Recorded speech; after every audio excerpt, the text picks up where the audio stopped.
Punxsutawney Phyllis, written by Susanna Leonard Hill and illustrated by Jeffrey Ebler.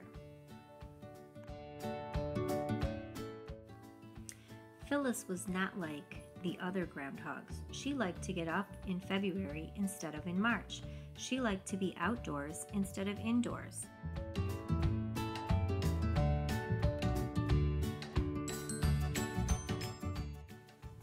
When spring rains soaked the earth and everyone else huddled in the burrow, Phyllis splashed in puddles.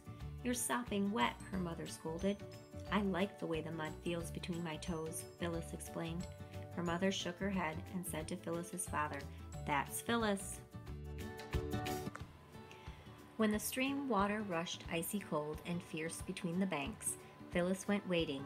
"You'll catch a cold," Aunt Patsy warned. Phyllis's mother just shook her head. "That's Phyllis." When the August sun beat down, turning the meadow brown, Phyllis picked blackberries, warm and sweet. "You'll bake in this heat," Aunt Sassy cried. And guess what Phyllis's mother said? "When I grow up," Phyllis said, "I'm going to be Punxsutawney Phil." "Don't be silly, dear," her mother said. "Punxsutawney Phil is a fellow." The other grown-ups laughed, but Phyllis knew she could do it, even if no one took her seriously. And then, one February morning, Phyllis woke up early. She crawled out of bed and crept up the tunnel. The first light of morning shone at the mouth of the groundhog hole.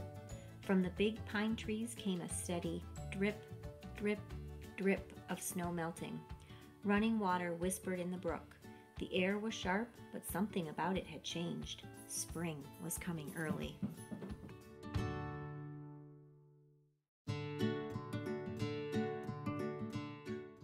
She skipped back down the tunnel to wait for Uncle Phil to wake up and make his prediction. "Phyllis, would you quit wiggling?" complained Phil Jr. "Yeah, Phyllis," said Pete. "Some of us are trying to sleep." "How can you sleep when spring is in the air?" asked Phyllis. Phil Jr. looked at Pete. "Only Phyllis would think that spring was coming in the middle of winter," he said. "It's not the middle of winter," Phyllis said. "It's Groundhog's Day."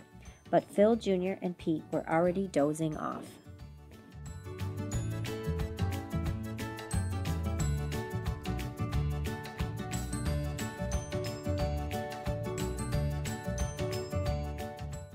Pretty soon Aunt Sassy got up and tried to wake Uncle Phil. She shook him and tugged his whiskers. She shouted in his ear. Everyone else in the burrow woke up, but Uncle Phil kept right on snoring. "What's all the ruckus?" asked old Grandfather Groundhog. "It's Groundhog's Day," said Aunt Sassy, "and Phil's still asleep. I'm afraid he's getting too old for the job." "I'll do it," Phyllis said eagerly. Everyone laughed. "Punxsutawney Phil has never been a girl," said Pete. "And never will be," Phil Jr. taunted. "Nobody's going to get the job until Phil gives it up," said Aunt Sassy.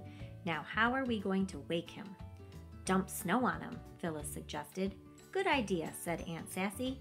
It worked.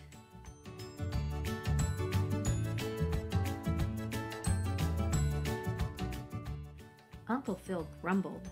"It's time to get up," said Aunt Sassy. "It's Groundhog's Day." "I'm sleepy," complained Uncle Phil. "If you're too tired," said Phyllis, "I'd be happy to do the job for you."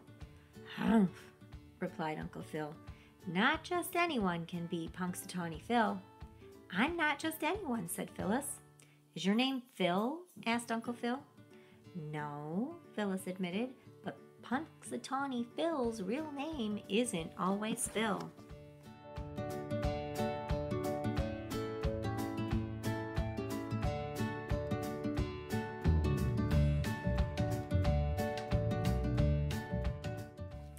"Yes, well," grumbled Uncle Phil, "but were you born on Groundhog's Day?" "I was born the day after," Phyllis said. "Not good enough," said Uncle Phil. "Besides, you're a girl. When the time comes, one of those young fellows will fit the ticket." Phil Jr. and Pete smirked. "They can't even feel that spring is in the air," Phyllis said scornfully. "We never have an early spring," said Uncle Phil. "In all my years as Punxsutawney Phil, it's never happened once." "It's going to happen this year," Phyllis said stubbornly. Aunt Patsy chuckled. "That's Phyllis," she said. Phyllis wished people would stop saying that. Phyllis, come up with me and see what the world looks like in February, said Uncle Phil. Then you'll know that I'm right. Phyllis couldn't believe her luck. They walked up the long tunnel and emerged into the light. Uncle Phil sat up on his hind legs and sniffed the air. Just as I thought, he said. 6 more weeks of winter.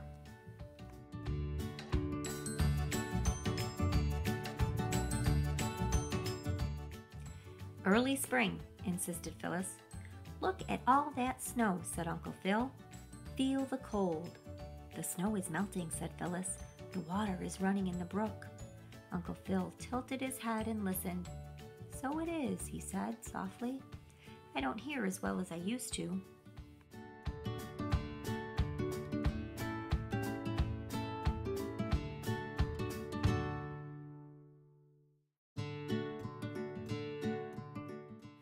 The chickadees are singing their spring song, said Phyllis. I've never heard the chickadees on Groundhog's Day, said Uncle Phil. And look, Uncle Phil, no shadows. My eyes aren't as clear as they used to be, said Uncle Phil. And don't you smell the sweetness of spring? Asked Phyllis. Uncle Phil sniffed. Just a hint, he murmured.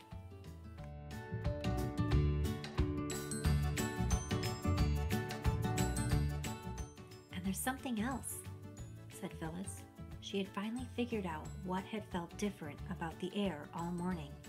Feel the wind? It's from the west, the spring zephyr. Well, I'll be jiggered, said Uncle Phil.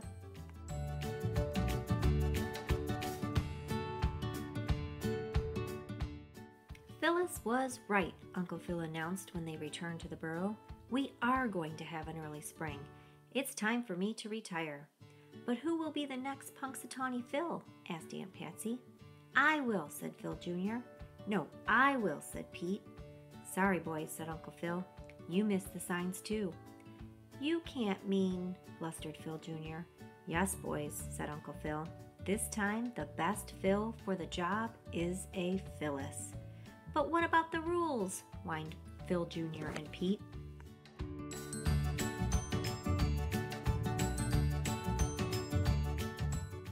If Mother Nature can bend the rules once in a while, said Uncle Phil, we can too. Phyllis heard the water in the brook and the song of the birds.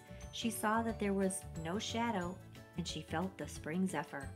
That's Phyllis, her mother said proudly. Phyllis grinned and said, Punxsutawney Phyllis.